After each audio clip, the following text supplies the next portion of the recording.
Om Jananim Saradam Devim Ramakrishnam Jagadgurum Padapadme Tayo Shritva Pranamami Muhurmuhu. Today is the auspicious occasion of Bengali New Year. It is celebrated as a New Year not only amongst the Bengalis but also some other states like Orissa. And you will be surprised to know that there are 9 major New Year days which are celebrated in India, different periods. Normally they are around this time, but there is in the western part of India, they celebrate it just after Diwali. So it depends on the different state, the different region, different cultures. So we have the Gregorian New Year, which is celebrated on 1st January. And of course, the New Year, according to the Hindu calendar, changes because the calendars are different. But today, that is not the purpose of our discussion. They are celebrated as many other New Years are celebrated all over the world in a spirit of festivity. Obviously, festivity has place in our life. And in India especially, they say there are so many festivals that it's hardly very difficult to know when people tend to become serious. Because these festivals, every state has its own festival and everybody is asserting their culture. In a way, it is good, provided we understand the spiritual import of these festivals. Perhaps our ancestors, because today the topic that has been announced is the spiritual significance of the New Year celebrations in India. I'm not speaking of a particular New Year celebration like we have Pahila Vaishakh, which is celebrated by the Bengalis, but it's celebrated all over the world in different cultures on different days. So every New Year, as is popular in the Gregorian calendar, first year, people are more interested on the last day of the year before just after midnight. So there's so much of celebration, so much of pomp, and maybe so much of entertainment and other things. But I very much doubt, whatever be the tradition, if you observe very closely, somehow or the other, these New Years were celebrated, or at least intended to be celebrated, in such a way that it reminds us of the time that we have lost. As they say in Hinduism, somebody asked Vivekananda once, said, what kind of religion your Hinduism is? He was talking about Vedanta and he was talking of the social customs, because when he went to the West, a lot of people were very keen to know, because there was a lot of misinformation that there is this sati, there is this caste system, and even Indians felt a great joy in criticizing their own superstitions which passed by the name of culture. Of course, there were some elements, some of these ancient customs were misunderstood, misinterpreted, and for several reasons they were considered to be superstitious. And it was a fashion among the Western people to criticize everything, especially the Indian tradition of celebrating this New Year. There's so much of diversity. Perhaps their idea is, why should there be so much of diversity? When every culture, you can't even unite when it comes to your New Year. So how can you have political unity? Because that was the main thing, the idea of nation. As Sister Nivedita pointed out, that it was very difficult to have a political concept of nationhood in India for this reason, because cultural identity comes first, then comes the political and geographical identity. Culture, as Swami Vivekananda again said, civilization is skin deep. You just pierce the skin and the blood comes out. That is, the old man comes out. The primitive man comes out. It's only culture which gives us a layer of protection against, that prevents human beings from degrading. So most of these festivals or most of these New Years, taking into consideration the frailties of human nature, was designed in such a way that every year you make a resolution. See, throughout the year we have made so many mistakes, but let us not look at the past. Let us make New Year resolutions. Of course, nowadays New Year resolutions are also materialistic, in the sense you resolve that you will make more money or buy a new car. There's so many resolutions being made, or I'll be successful, so many good as well as so many trivial resolutions are also made. But the idea was that when human being has to evolve spiritually, there is a tendency for humanity not to evolve but to degrade, because that is the easy way, the path of least resistance. It takes a lot of strength and courage to fight against our own lower nature. That is always the tough part of spiritual training. That's why you will find there is always a creative minority who really practice spirituality and religion. If you go by numbers, as Swami Vivekananda very often mentioned, that it's very rare that to find some people persisting in their spiritual quest. And these festivals or these New Years were designed, no matter how many backslidings are there in our life, at least during the New Year we make a resolution that now I'll start evolving. By evolution, in the Indian tradition, it meant spiritual evolution, not material evolution. Material evolution, anyway, nobody needs to be told. It is a basic human nature to look for prosperity, look for wealth, and look for success in the outer world. But in the spiritual world, you need a lot of motivation. That is why these incarnations come. As Bhagavan Sri Krishna said in the Bhagavad Gita, Yada Yada Hi Dharmasya Glanir Bhavatu Bharata. This glani comes because of increase of the materialistic tendencies. Then the incarnation has to come, because ordinary human beings can't stem the tide of materialism. Only a superhuman being or a superhuman personality, whom we call the prophet, has to come to remind human beings that this is the path to evolution, to spiritual evolution, which ultimately will give you freedom from all the miseries, whether it was Buddha, whether it was the different incarnations within Hinduism or even outside Hinduism. Everyone practically came to assert the power of the spirit over matter.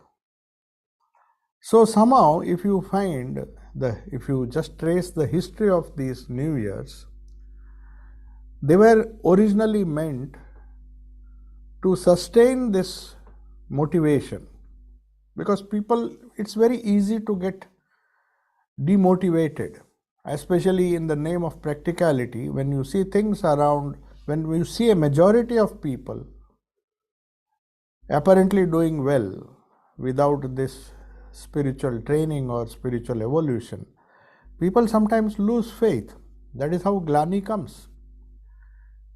Glani means this degradation. So Sri Krishna knew very well that now and then a superhuman power has to come, whom we call incarnations or prophets, to show us the path.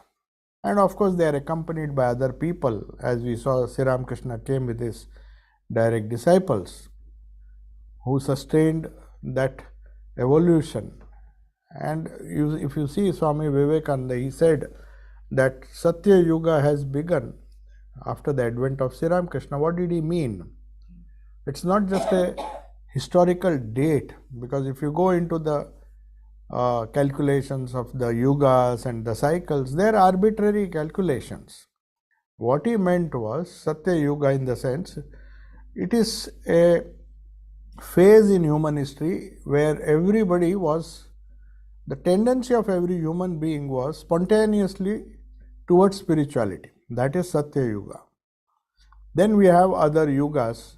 Finally, we come to Kali Yuga. So the question is asked, how can there be this Kali Yuga should end, then only Satya Yuga? It's just a figurative way of telling that whenever an incarnation comes, as promised by Bhagavan Sri Krishna in the Bhagavad Gita, these incarnations come to remind you the aim and purpose. And it may be a coincidence, but I don't think it is a coincidence, that Sri Ramakrishna's Kalpataru event, the Kalpataru event, which has so much significance in his life, happened to be on the very date when the Western world, which was dominating, India was, along with India, all the many nations of the world were colonized. So naturally, everybody was celebrating 1st January. So personally I feel, Sri Ramakrishna has deliberately chosen this date. It may be, many people may not agree with me, but why would he choose? And that is the last year of his life, mind you, 1886, 1st January. So perhaps his incarnation, which Swamiji says was to stem the tide of Western materialism, which was decaying the very spiritual roots of humanity. They were causing a degradation in that field because of the glory of Western materialism. Nothing wrong in that. But if there is an excess, when the balance is lost, materialism, dharma, artha, kama and moksha. Moksha cannot be ideal for a majority of humanity. There will be people, sufficient number of people who are full of artha and kama, running after these two things. Otherwise, society, the balance will be disturbed. That is the play of the, according to Hinduism, according to Vedanta, there is always a balance. You can't expect, in Satya Yuga, of course, there were spiritual people, a majority or a large number of people could easily become spiritual. But as the yuga, the degradation starts, when the succeeding yuga, the more and more importance is given to first dharma, then artha and kama, the last two purusharthas, the goals of life. See, our people were so, Vedic people were so practical. They classified all the endeavors of human beings, of the entire humanity, into these 4 categories. So all civilizations has a proportion of this dharma, artha, kama, moksha. Artha and kama, when it succeeds, people are successful materially, but because of lack of dharma, adharma, when it prevails, they are self-destructive in nature. You can't prevent. By the very nature of the scheme of life, according to Hinduism, when adharma rises, to balance it, the power of dharma has to come. And then the same is valid, the same is true in the case of moksha. So there will always be a small minority who will always aspire for moksha, no matter what happens around them. Whether there is dharma, adharma, society is not equal. There are so many, these 4 factors. In a very pragmatic way, if you see, the Vedic life accepted the fact that there will always be a majority of people running after artha and kama. Few of them will hold on to dharma. That is why Sri Krishna is telling Arjuna that you have to fight for dharma, because otherwise adharma will prevail. So dharma is the balancing factor. And then of course, when dharma is practiced by a large number of people in any society, the ideal of moksha or true freedom is attained. Maybe it is attained by individuals and they in turn inspire a small creative minority. You won't find many people running after moksha. It's a very, very rare thing in any society. Of course, India had the privilege of lot of prophets being born in this country. Even Buddha was born here. Mahavira was born. 3-4 major religions. And then of course the Vedic religion has so many people who preach the ideal of moksha in their own way. But the balance has to be there. And it is true of other cultures as well. Not that it was the monopoly of India alone. There were other prophets in other parts of the world who emphasized spirituality. So coming back to our original point, that the significance of all these New Year festivals, I would not like to call it a festival because festival has a material connotation to it. It's festival means it is festivity. Just you forget in the joy and the fun that accompanies festivity, you forget the main purpose of that festivity. Festivity is to bring people together in a very noble way and inspire them or remind them at least once in a year that these are the ideals which we have inadvertently forgotten throughout the year. So at least once in a year we make some resolutions. No, we will go examine ourselves in 1 year what, in fact, Sri Ramakrishna's life, if you see, he was having this examination, or he used to have a every day he used to lament that one day has passed. So for him it was, the resolution was every day. But normal human beings can't do it. At least once in a year, when we, just as we celebrate our birthday, we are supposed to use this occasion to find out during the course of the last 1 year how much progress we have made in our spiritual pursuits, in our spiritual evolution. That is the original purpose of these New Years. And they are considered to be sacred, not just occasions to celebrate. There are many holidays throughout the year. We have so many holidays we can celebrate on these days. Even the birthdays of these great prophets, they are supposed to be celebrated in a very, not celebrated, observed. That's a better word, observed in a very solemn way, so that the ideas and ideals and the life and message of these people we recollect at least on one day throughout the year. Because people are so busy, it's very difficult to renew one's spiritual efforts on a daily basis. It's almost next to impossible for many of the spiritual aspirants, no matter which tradition they belong to. Daily self-renewal, spiritual self-renewal, implies a very strict discipline. Many times there are many other reasons. There are reasons people are stuck up with their work, their profession, and many things. We understand it is difficult. That is why this prophet said, okay, once in a year you think about some kind of self-renewal which will enable you to take stock. You see, every year we take stock. Most of the companies, they take stock of the progress or the progress they have made throughout the year and take steps to see that the progress continues, or if there is any deficiency or any backward trend, to set it right.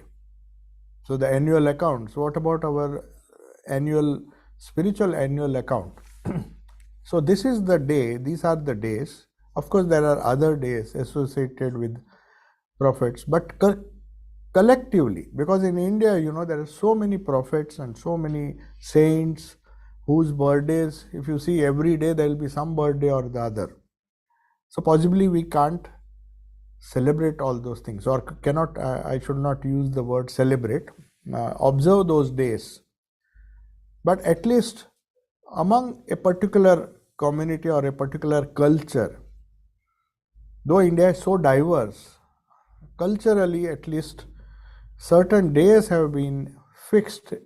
As I told you, there are 9 major New Years, at least 9. There are several minor as well, but 9 major New Years according to the Hindu tradition. There are so many sects. So the problem arises, and that is a problem especially in India, when you can't declare all these days as holidays, then the whole year you will be celebrating only holidays. It is so difficult, and there are these cultural clashes. The regional festival, they say we have to give, that's why they have to keep it optional, restricted to a particular state. Otherwise, imagine a situation, 9 days will just, this New Year's, it is very important, no doubt. And even if a holiday is given or holiday is observed on that particular day, the idea behind this New Year observation or is to take stock of what you did during the previous year. If that purpose is served, then it serves a spiritual purpose, and then even that holiday is justified. Because in the humdrum of activities, at least you get one day to yourself, provided it is used in a very positive way. In a positive way, in the sense to make an evaluation of how much we have progressed in our spiritual quest.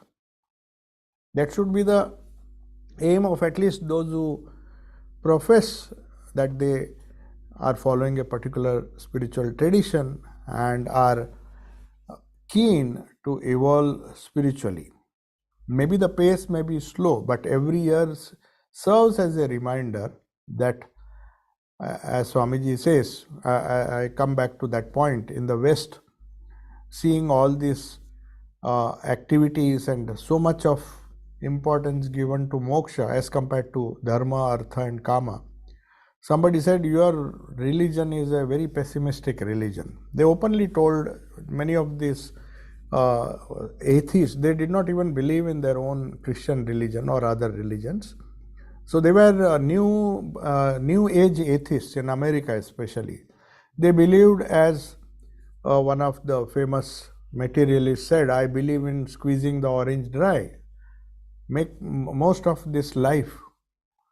And then he went on to remark that your Hinduism does not teach a person how to live.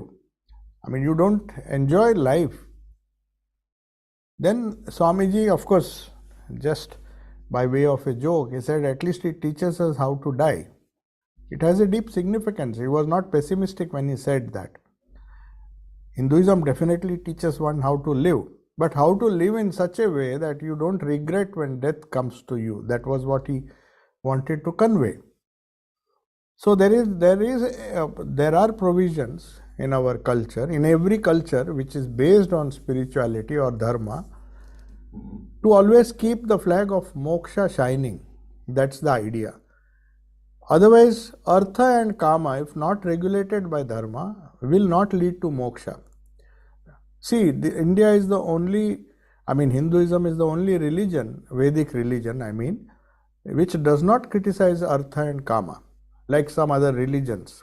For example, if you take Buddhism and Christianity, they are all monastic religions. They said first renounce, nothing else. So Swamiji said it's a religion mainly for renunciates, because both Christ and Buddha, they gave up this world, and the way to nirvana or the way to the kingdom of heaven was through renunciation, very strict renunciation.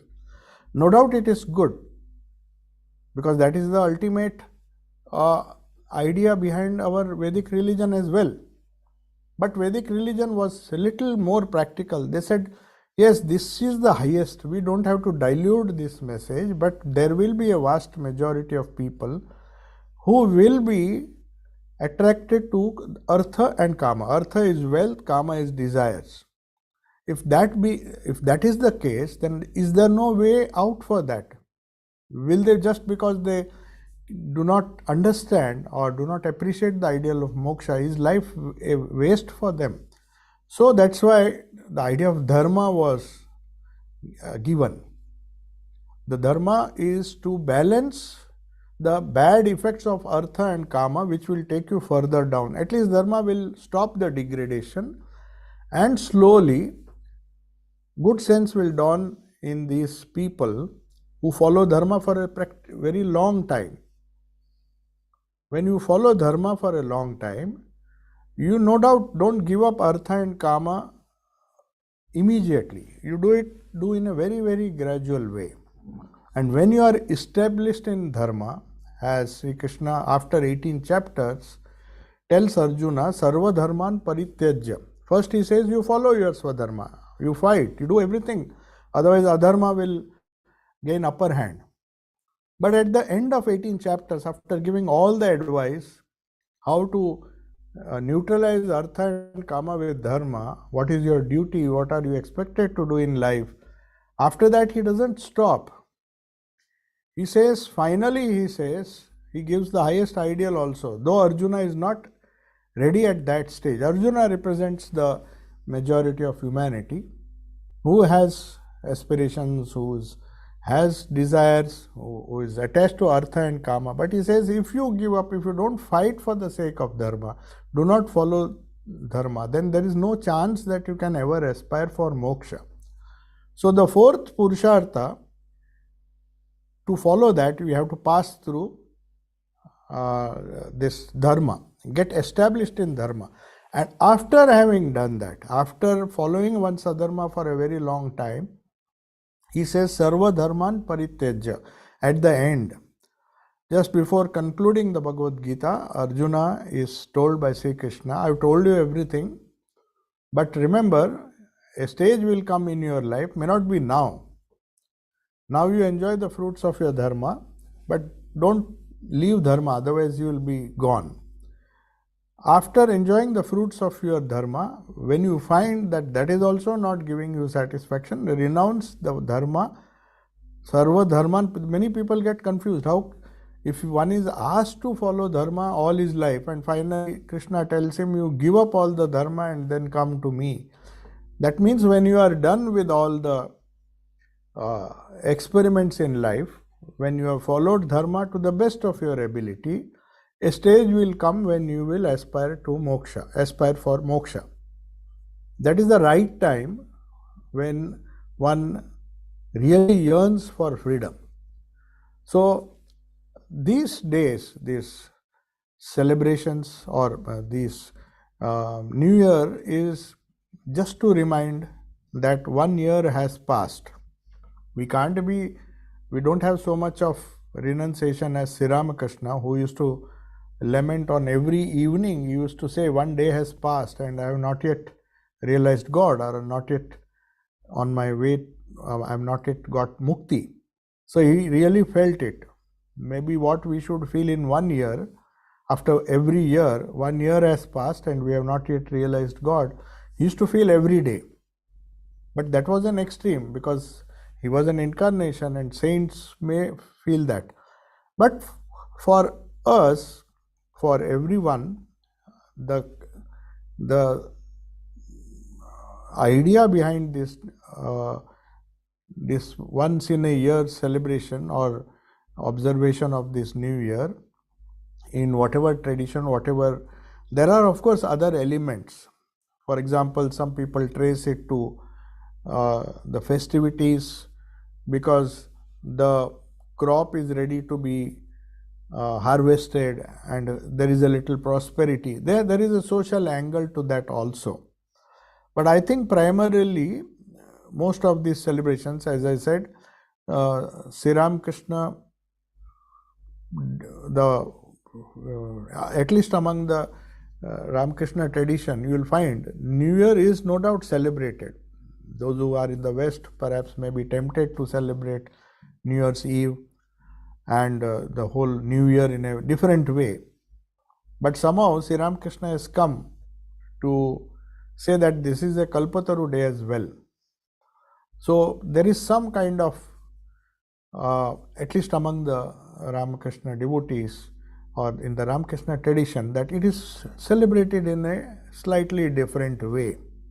At least those who really love Sri Ramakrishna, have devotion for Sri Ramakrishna, they celebrate it as the Kalpataru Utsav.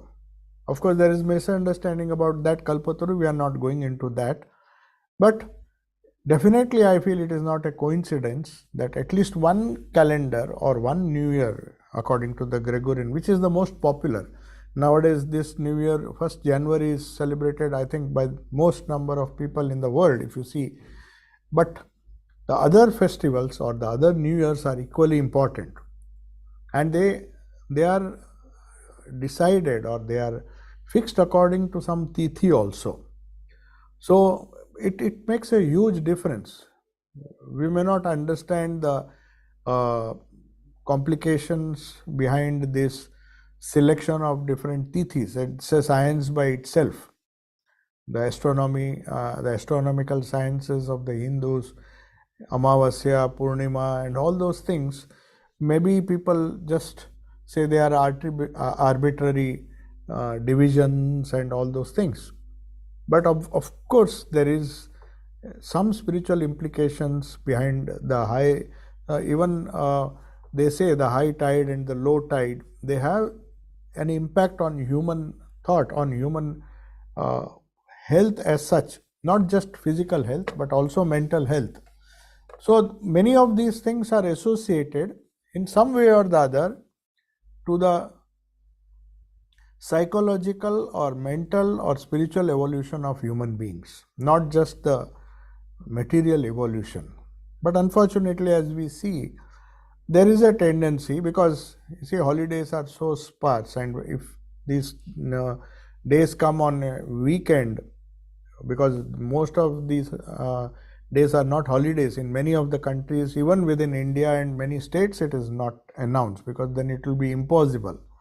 But even if there is a holiday, people would spend it in just as they spend any other holiday, just going, because there are so many other holidays to celebrate.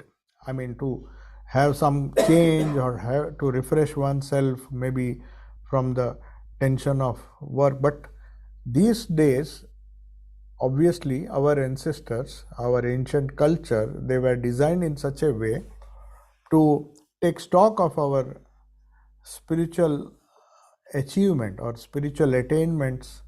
And as every year passes, as Swamiji said, Hindu religion teaches you how to die, in the sense, how to live a life in such a way that you don't have regrets when the inevitable which every human being has to face. In fact, religion, he says, began with this idea of death. If you see Nachiketa going to Yama to find the secret of death, because that is a problem which no human being, irrespective of his religious faith or geography or culture, can say that I don't care for this fact. You may not agree with all the different ideas of rebirth and other things, but that fear of death is common. Every human being, according to Patanjali, has this clinging to life, which is one of the main issues he has to solve. Everybody wants to cling to some life, as long as that creature or that even the insect. So this clinging to life or abhinivesha is one of the 5 obstacles or 5 reasons why we suffer in life. It has some connection with the Buddhist ideas. That was Buddha's idea to find out how one can get rid of miseries, or how can solve the problem of misery. So he came with his own solution. Patanjali's yoga came up with his own solution, but you will see a lot of similarities between these two. So they found out 5 different reasons why we suffer. And one of the kleshas, or one of the major reasons, is this fear of death, which makes us do all these things what we do in life, which increases the misery. So how to get rid of fear of death? That is one question which takes us to the idea of moksha. Why is moksha required? As Swamiji said, Hinduism teaches you how to solve the problem of death. The same question was asked in the Upanishads by a 14-year-old boy, Nachiketa, because he was surprised by this mystery. As Yudhishthira tells in the Mahabharata, that every day we find people around us dying and we think that we are going to live eternally. So this boy was very keen to solve the problem of death. That doesn't mean we don't want to solve the problem or the miseries of life. Swamiji must have told it in a very jocular way, but it was something which is very important. When he said, yes, we should know how to live a life, but at the same time we have to be prepared for the inevitable, which every human being has to address sooner or later, especially later when one gets old. That's one of the main problems which cannot be postponed. So this how to lead a good life has to balance with, that is dharma, has to be balanced with how to prepare for death. And that is how spirituality comes in. The ideas of the immortal soul, immortal divinity, whether it is called the kingdom of heaven, nirvana, all these prophets, they came to teach us the fact that unless and until one accepts or positively accepts and pursues the superiority of spirit in some way or the other, whether it is through bhakti, whether it is through jnana, through meditation, through any means, the kingdom of God, as Jesus said, is the kingdom of the spirit, not of the matter, not of matter or materialism. This is the undying truth. And only when that is done, as our Upanishads say, one gets rid of all fear. The Kathopanishad, the final solution Yama gives to Nachiketa, is that if you want to know the mystery of death, which was rather strange, why should a young boy of 14 who has such a long life to live, in fact, he's tempted by Yama. He says, I'll give you wealth, I'll give you this, I'll give you, please go, don't ask this question. So he was given a lot of temptations. He was tempted by a lot of, just Yama wanted to test Nachiketa.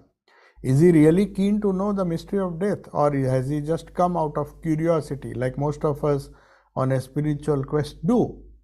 If he is really sincere, no, he was really sincere, because he was puzzled to see his father doing all sorts of rituals which promised him heaven. He said, what will happen if you go to heaven? Do the Upanishads not say heaven is just a temporary thing, you will have to be born again? So there is something wrong.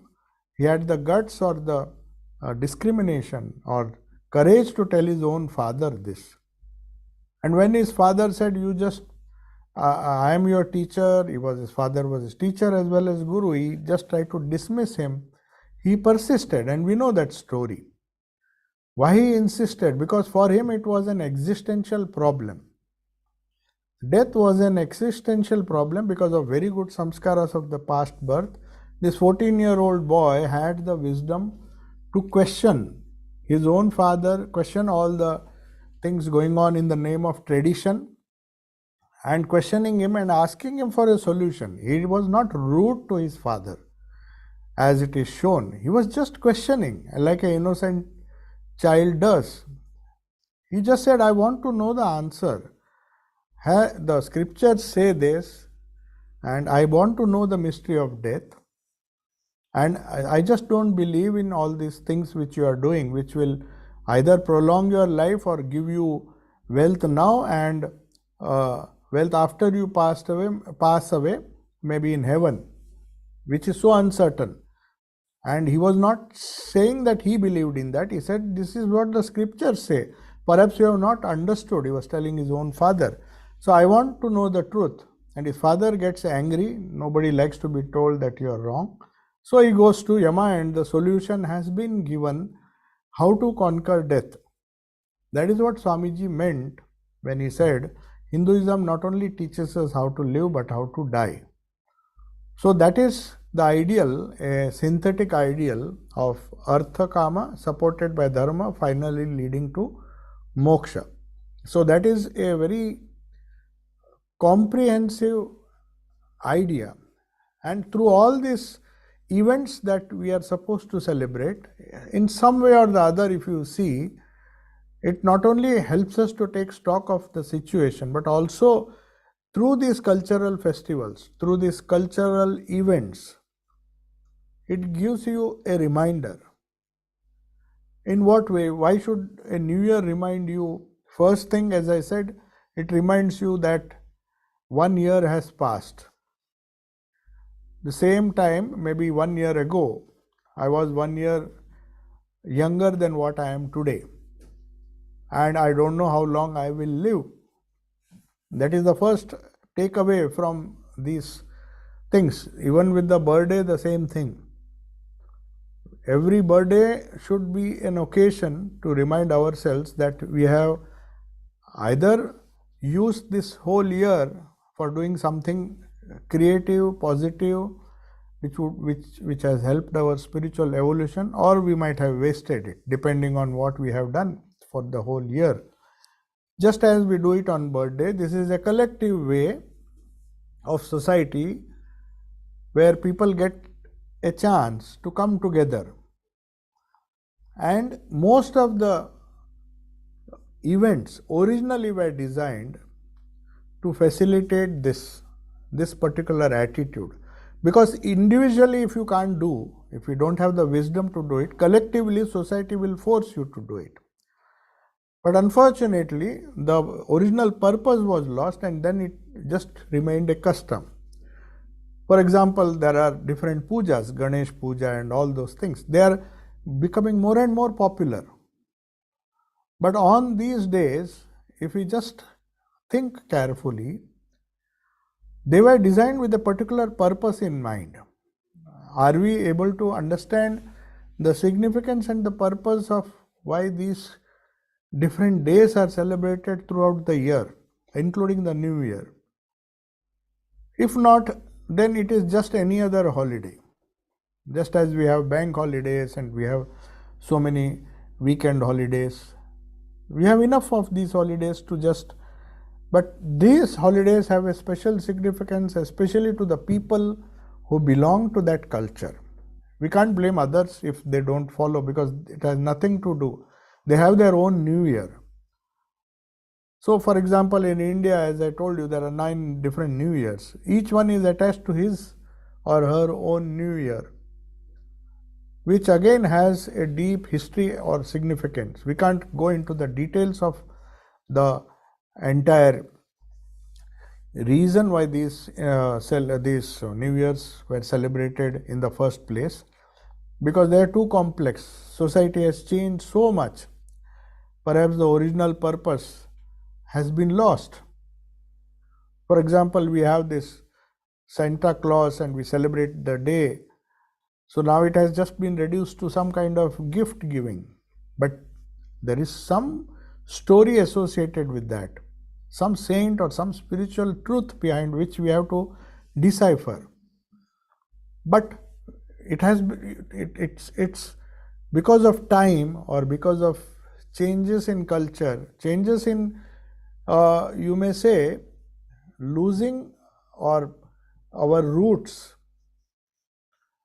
and losing our idea of what it originally meant. These great events, they meant something. They were designed for a particular purpose, because, and remember, these were designed in such a way that in a collective way, each one was at a different stage of spiritual evolution. Some have more of artha, some have more of kama, some have more of dharma, some have less of dharma. So for each one at his own level, these New Year days were used to give them inspiration. They were designed in such a way that those who had less of dharma will just incrementally increase, the the idea of dharma that they have, they just become better than they were what last year, in the previous year. And that is how they evolve. Nobody expects one to just jump from all these things. In rare cases, it has happened. People have who were terribly attached to artha and kama. We know, we have discussed this life of Valmiki, Tulsidas and all. That those are exceptions. Otherwise, it's a gradual progress. It takes lot of time to go step by step and evolve, as it is mentioned in the Bhagavad Gita. So Krishna did not believe that you should disturb the faith of people who are lower in the ladder. Let them come up their own way. Don't disturb their faith. But at the same time, know that there are certain things which are higher. So all these festivals, if you see, all these New Year festivities, they were designed in such a way that there was something for everyone, if they took it in the right spirit. And one could hope that he improves. Every year he is supposed to make those resolutions which he can keep and be a better person than what he was last year or the previous year. So that is how gradual evolution used to take place. So we have to remember this particular idea and try to find out.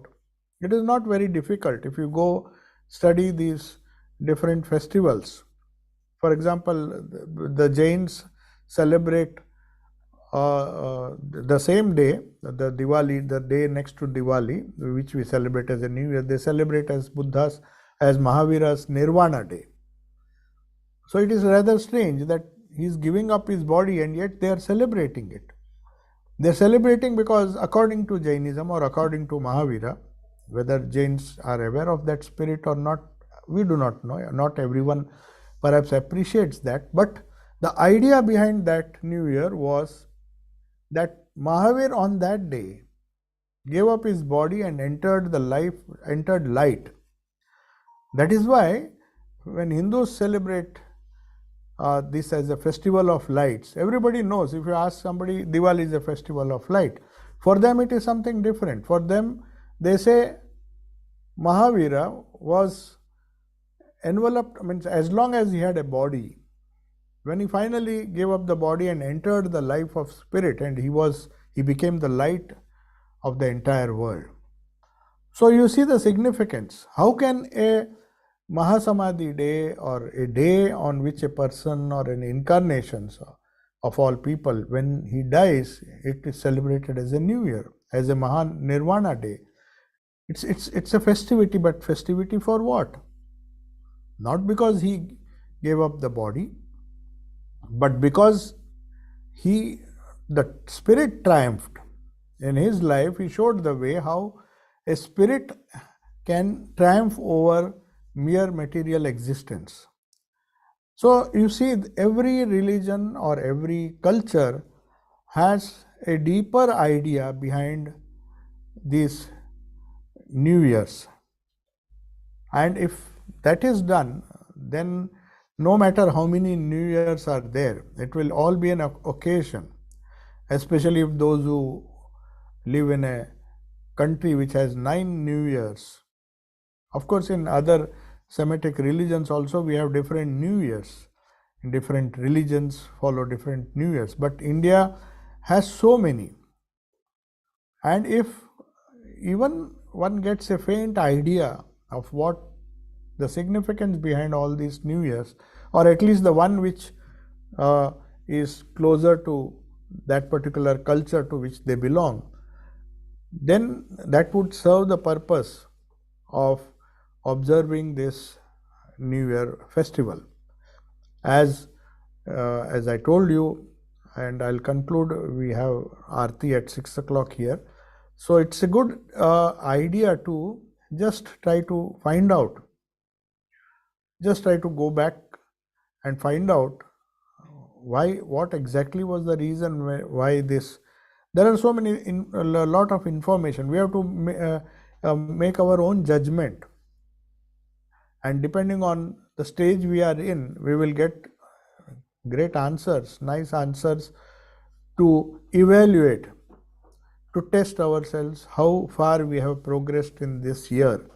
Every new year reminds us that are we much better than what we were last year? That is the only question perhaps gives so much of significance to these observations of these new years. Otherwise, so many new years come and we celebrate, and in somewhere in the socializing aspect of these festivals, we somehow tend to lose the essence, the spiritual essence, which will not serve the purpose. As I told you, there will be many occasions in life where we can celebrate, but these are auspicious occasions. They come once in a year, but they are designed in a particular way. It is a well thought out over a period of time. Indian culture, which always considered moksha to be the highest dharma and then moksha to be the highest ideal. The forefathers, our forefathers had this idea that even in the midst of all this materialism, somewhere there should be a spark of spirituality, which has to be ignited during the festivals. So I'll take your leave now. Om Shanti Shanti Shanti Hari Om Tat Sat Shri Ramakrishna Arpanamastu.